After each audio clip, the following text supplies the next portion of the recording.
Sorry, Mama Flossie, but looks like Dan the Man is the man for Manchester United. Oh boy. It's following on from my previous video today. If anybody was wondering, was Mama Flossie. She's a Newcastle supporter and a community that I'm a part of. So a quick apologetic, yet perhaps not so apologetic uh, statement there at Mama Flossie, but it's just good business. It's just good business for Man United. But following on from the previous video that I'd made about the Ineos green light, do be sure to go check that out and drop it a like and all that good stuff. News goes quick. News is flowing quick. Dan Ashworth, supposedly the man in the main photo frame for Director of Football for Manchester United. And we're going to delve into this. We're going to give it a quick bit of light and discuss what perhaps it implicates and a statement of intent from Ineos, very much to say the least. And a very, very good appointment. A very, very, very good appointment. One of the best appointments for this position that Manchester United could possibly have made. And I'll tell you what, it's really well and truly saying something if Man United can pry Omar Barada off of a treble-winning Manchester City and then a Director of Football and Dan Ashworth off of Newcastle on the dawn of their project in pursuing greatness. So if Ineos have got that kind of a pull, we are a big player in the scene. Or rather, Ineos ownership probably makes us a big player in the scene. But do you know what? Dan Ashworth to Manchester United, yes, yes, and once more, yes, please. Absolutely, get this guy in and get him in quick. Get him in quick because it's February at the moment. We've got a big, big summer to plan for, and there is so much that needs to be done. And I'll tell you what, the idea that it's been made very, very clear statement that Dan Ashworth is the guy that they want. He is absolutely the man that they need to get, and they don't see, by way of their wording in the reports, they don't see a suitable or viable secondary contender to the position or the role there. There's also talks about further recruitments as terms of head of recruitment. There's discussions there. Apparently, Dan Ashworth also has a preference for somebody who could be in that role. Whether we see that come to fruition very, very quickly as well, we'll have to keep our eyes peeled and stay on alert for that. But I must say, very, very good appointment and a very good track record at English clubs such as Brighton, such as Newcastle. Significant signings that have had some very significant impact at those respective clubs. Are they title-winning clubs? No, they're not title-winning clubs. Are they trophy-winning clubs? No, they're not trophy-winning clubs. But the players that Dan Ashworth has essentially been responsible for signing at both respective clubs are players that people look at and say, those are signings that play a significant part into building towards a team that does go on to win trophies. And perhaps this is the first time for Dan Ashworth as he goes into a club that the expectation is much more closer to the trophy winning part of a club's progression as opposed to building a club from further down the ladder and putting it up into a more prominent position. Manchester United need to talk trophies, and that's what Ineos are coming in to do. And therefore, anybody else that joins Manchester United essentially has to speak the same language. So if Dan Ashworth is absolutely adamant that he would like to make that switch, which he has absolutely said that he's definitely not going to shy away or turn a blind eye to such a massive monumental offer to go to Manchester United. It's one of those things that it's absolutely a necessary move. It's a fantastic move for Manchester United. And as I alluded to in the previous video about Ineos Green Light, the moves that Ineos are making are not necessarily, in it's not necessarily absolutely groundbreaking stuff that they're doing. It's just the way that Manchester United have been deprived so much of these kind of actions that are to the betterment of the club. We almost overhype it, but that's kind of the reality that's set in over the past decade. That we've been without this need, this necessity to act quick, to act efficiently, but to also improve, vastly improve the way in which Manchester United are going. Um, and that to us feels like it's groundbreaking when it actually isn't, but it's not going to dissuade us, and me most certainly in particular, to not be excited about what the future is just around the corner. So I'm excited for this. There is one significant downside to the appointment process of Dan Ashworth that we might have to try and skirt around this, or find a way to waiver this. That Newcastle, they know the significance of letting Dan Ashworth go. They know the significance of it.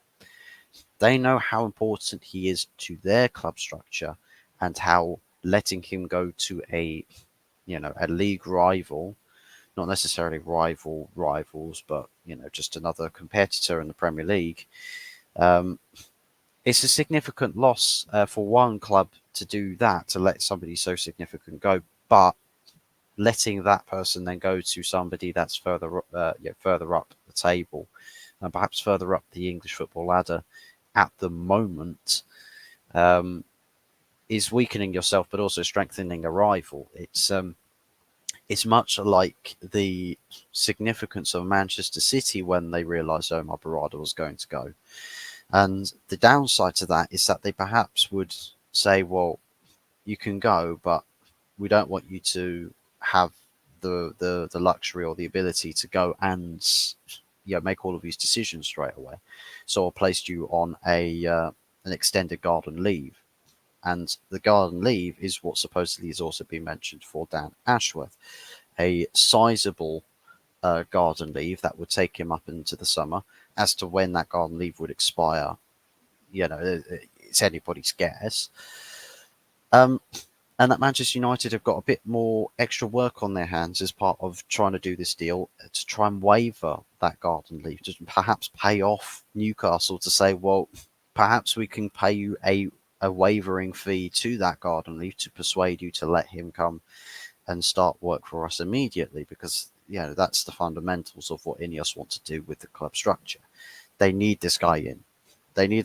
And as a supporter, we need him in, and we need him in fast, because there's a lot of work that needs to be done, figuring out who's going where, who's doing what, what contract situations are for players, and then the futures of all of the players in the squad. So there's a lot of squad management issues that we've got to deal with between now and the summer. And if somebody who's so important to that is not available or not able to do that work between now and the summer, it's going to be a massive hit for us, especially when we get into the summer, because of essentially they start work with not really with all the knowledge that they need on this squad, and it's not a lot of preparation. Next to no preparation. They've got to jump into the deep end and learn how to swim straight away, and it could have potential to shrouding us up or setting us up for an uncomfortable summer.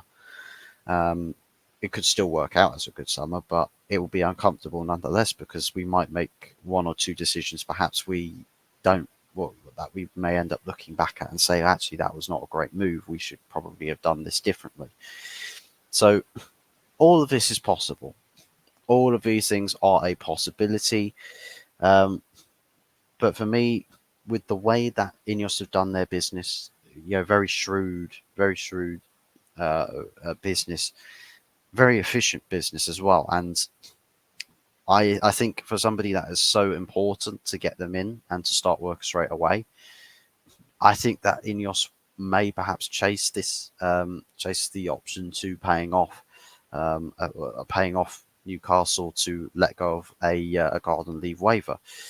Now, it's not because the deal's not actually happening at the moment, like it's not currently in motion. The proposal is going to be put forth, and that where the official offer to Dan Ashworth gets made. That's I think that's bound to happen, within the next couple of days or so, I'd imagine. Um, Now that Ineos have got the green light, they can sanction stuff now. They can action stuff. So Sergei Brailsford, he can start signing things. Sejin Ratcliffe can start signing things. Um, Anybody else on the board member, as a board member, even Jean-Claude Blanc can sign stuff because as he's instated as a board member for Manchester United Football Club, very significant people in that structure already. And with the way in which these people have coaxed Omar Barada away from a successful structure that he's built at Man City to try and build a dynasty at Manchester United. They'll probably try to indulge in similar approaches when it comes to Dan Ashworth, getting him in for the director of football's position. Now, there is of course the excitement that getting these people in will only mean well for Manchester United. We don't know what the full picture is going to be. I see there's people talking about Ashworth, his track records, his past employments, and what he's done. I think it's just the informative side of news articles sort of spreading the information about, this is what Dan Ashworth has done at this point in his career. This is what he used to do. All of that information it's all out there. It's being posted by people. So by all means, if you're interested in the full depth of detail about Dan Ashworth, the information is out there. This video is solely just for the sake of the verdict on what I feel about this action and this move. And it's such a major, significant move, and I'm very happy about it. I'm very happy and I'm very excited. As I insinuated at the start of the video, sorry to anybody that I know as Newcastle supporters. I'm sure that somebody else I see in chat as well, Georgie. It keeps dropping by to drop away the lads. Unfortunately, away the lads. Dan Ashworth is going from Newcastle. Dearie me.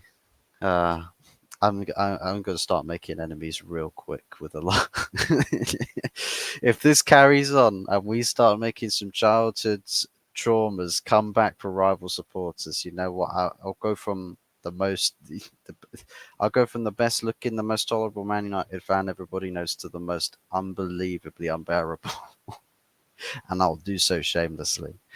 But big loves and big ups to everybody that does love and support this channel and support me as well.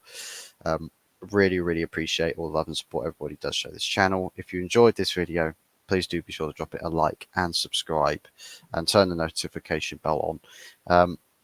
If this video comes out before or after, whichever side of it goes, just to note as well, tonight, Wednesday, of course, Wednesday, it's Wednesday now, the time of recording this, Wednesday, 8:30 p.m, The Good, the Bad, and the Ugly Show, episode 4. I'm unfortunately having to claim the bad spot in this, as, Anthony Herbert's Arsenal, glorious Arsenal, dismantled West Ham at the London Stadium. 6-0. So yeah, he's going to be enjoying that time, him and his Arteta eyebrows on the thumbnail, and I'm sure it's going to be a banger of a show, seeing the back and forth between Arsenal and West Ham, whilst Man United, being the little vivid 3-point collectors, just flying under the radar. We're just carrying on with our business and, in pursuit of trying to claim a Champions League position, give, from a monetary standpoint, the best chance possible in the summer transfer window. And if we are somehow able to get Champions League qualification, monetary-wise, would be really significant. So absolutely, let's go get it. Let's go do it. But anyways, thank you very much for watching. Big ups to everybody who likes and subscribes and all that good stuff. You mean the world to me. So big thank yous to everybody that does support the channel. Do be sure to tune in or check out whichever side of the the show that this gets released on. I'm sure I'll probably try and push for this to be released before the show, as it's 8:30 p.m. I'll probably get this video out at about 7:30. Yeah, we'll push this video for about 7:30 release. Um, so yeah, I'm saying that was literally you guys are going to see this once it comes out. So, but anyways, do be sure to check out the Good, the Bad, and the Ugly show tonight. Episode 4 will be streamed live from this channel as well, and all about good stuff. And yes, we'll see you again very soon. And of course, more videos if we get even more updates. So yeah, keep your eyes peeled and the notification bell switched on. Until then, take care, goodbye, and God bless.